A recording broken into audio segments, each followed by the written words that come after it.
Shalom, bagaimana kabarnya? Saya harap saudara hari ini dalam keadaan sehat. Mari kita duduk di hadapan Tuhan hari ini dan mencoba untuk mendengar apa pesan Tuhan. Kami bersama terus di MSC Church mendoakan saudara agar di akhir tahun ini gereja Tuhan semakin bertumbuh dan semakin banyak keluarga yang takut akan Tuhan. Dan semakin banyak orang juga tetap menaruh pengharapannya di dalam Tuhan. Sudah siapkah saudara untuk menerima firman Tuhan? Mari kita satu hati dalam doa.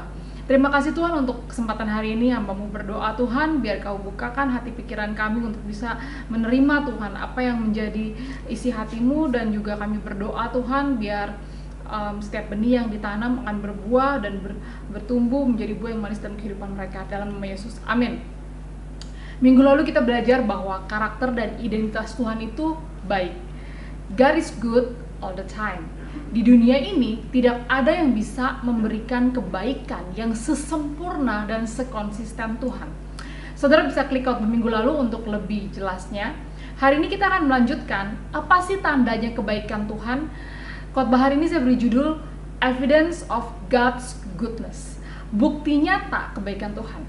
Dengan adanya resesi ekonomi yang dikhawatirkan oleh banyak orang, khawatir akan kesehatan dan khawatir akan masa depan, mungkin membuat banyak orang meragukan kebaikan Tuhan. Bagaimana bisa merasakan kebaikan Tuhan di tengah-tengah rasa khawatir kita? Bagaimana sih kita bisa mengenal karakter kebaikan orang yang sesungguhnya? Melalui perbuatannya. Hari ini kita akan belajar mengenai bukti nyata kebaikan Tuhan melalui apa yang Tuhan kerjakan dalam hidup kita.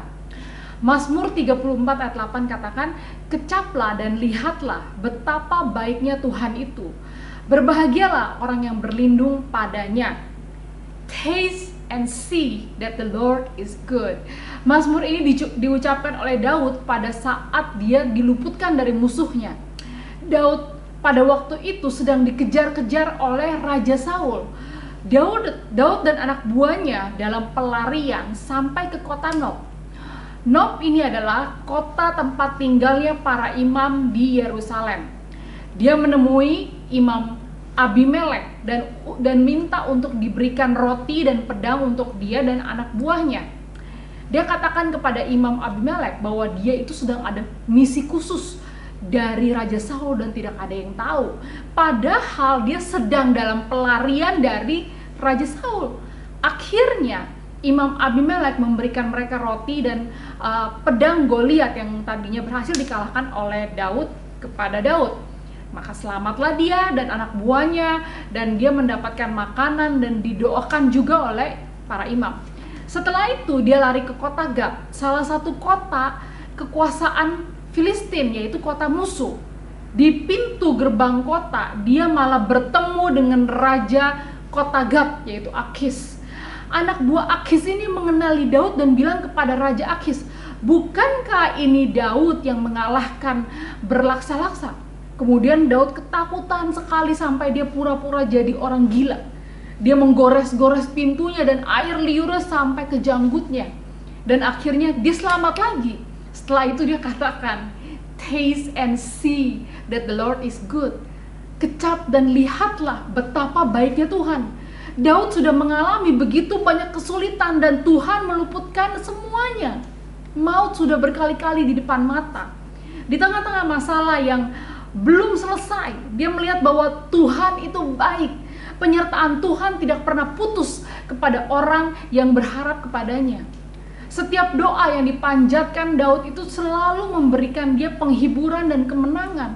Makanya dia katakan, "Kecaplah dan lihatlah betapa baiknya Tuhan." Dikatakan di ayat selanjutnya, bagi orang yang takut akan Tuhan, malaikat Tuhan itu berjaga-jaga, melindungi dan meluputkan kita dari setiap musuh-musuh kita.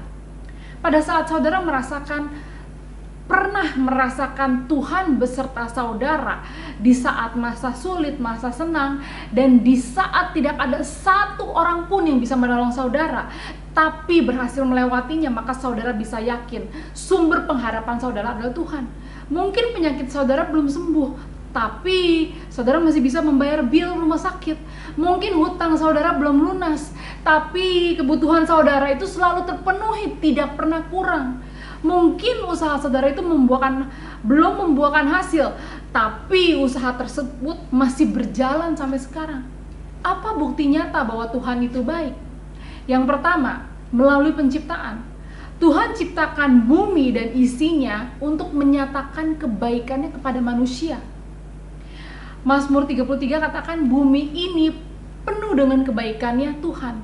Tuhan memberikan gunung, pantai sebagai hadiah. Tuhan memberikan pohon, bunga sebagai hadiah. Tuhan memberikan keluarga, pernikahan sebagai hadiah. Tuhan berikan anak-anak sebagai hadiah. Suplai Tuhan itu sebenarnya tidak terbatas buat kita. Karena Tuhanlah pencipta semua yang ada. Kecaplah dan lihatlah betapa baiknya Tuhan. Kata baik di sini melalui bahasa Ibrani top artinya best, better, prosperity, happiness. Tuhan menginginkan kita itu yang terbaik. Kita itu untuk berbahagia dan hidup dalam kemakmuran. Karenanya untuk kita bisa merasakan dan melihat kebaikan Tuhan, kita harus libatkan Tuhan. Kita andalkan Tuhan dalam setiap sisi kehidupan kita. Yang kedua, kita melihat bukti kebaikan Tuhan melalui penyediaannya. Rasul Paulus katakan di Kisah Rasul 14 bahwa Tuhan itu menunjukkan evidence, ada bukti bahwa Tuhan terus melakukan kebaikan dengan menurunkan hujan dari langit dan memberikan musim-musim subur bagi kamu. Dia memuaskan hatimu dengan makanan dan kegembiraan. Musim hujan, masa panen, kebahagiaan di saat semua kebutuhan cukup, semua berkat itu turun dari Tuhan. Tuhan ingin kita enjoy life tanpa melupakan bahwa penyediaan itu semua datangnya dari Tuhan. Yang ketiga, kita melihat bukti kebaikan Tuhan itu melalui karya penebusannya. Pada saat kita harusnya mati buat segala dosa kita, tapi Tuhan malah mengirimkan anaknya yang tunggal yaitu Yesus untuk datang ke bumi untuk menebus dosa kita. Kita yang begitu berharga sampai Tuhan rela mengorbankan anaknya. Tuhan sebenarnya tidak perlu mengorbankan anaknya, tapi dia lakukan karena dia begitu mengasihi saudara dan saya. Bagaimana respon kita kepada kebaikan Tuhan? Kita harus menjadi orang yang tahu mengucap syukur. Kenapa kita harus mengucap syukur? Karena Tuhan sudah begitu baik. Kapan kita harus mengucap syukur? Dalam setiap situasi. Kenapa kita harus mengucap syukur pada situasi belum sesuai yang diinginkan? Kalau kita tidak bisa mengucap syukur, berarti kita tidak bisa melihat kebaikan Tuhan sedikit pun dalam hidup kita. Kita harusnya mengucap syukur karena kita tahu Dialah penyedia, Dialah penyembuh, Dialah Allah pelindung. Di momen Natal ini kita bisa melihat balik. Apa sih yang sudah Tuhan kerjakan dalam hidup saudara sampai di akhir tahun ini? Kadang kita ingat segala kekhawatiran kita, tapi kita lupa dengan hal yang apa sudah Tuhan kerjakan dalam hidup kita. Kemenangan apa yang sudah kita alami yang bisa menjadi fondasi yang kuat bagi iman kita. Kalau berharap dengan dunia atau orang, kita bisa kecewa. Seperti Daud, pada saat kita mengalami masa sulit, kita harus bisa tetap melihat kebaikan Tuhan. Kecap dan lihatlah betapa baiknya Tuhan. Tuhan yang dulu pernah meluputkanmu dari masalah, dari musuhmu, Tuhan yang sama yang akan membebaskanmu dari setiap masalah yang dihadapi saat ini. Tuhan mendengar setiap doa yang dipanjatkan oleh orang yang takut akan Dia. Izinkan saya untuk berdoa untuk saudara.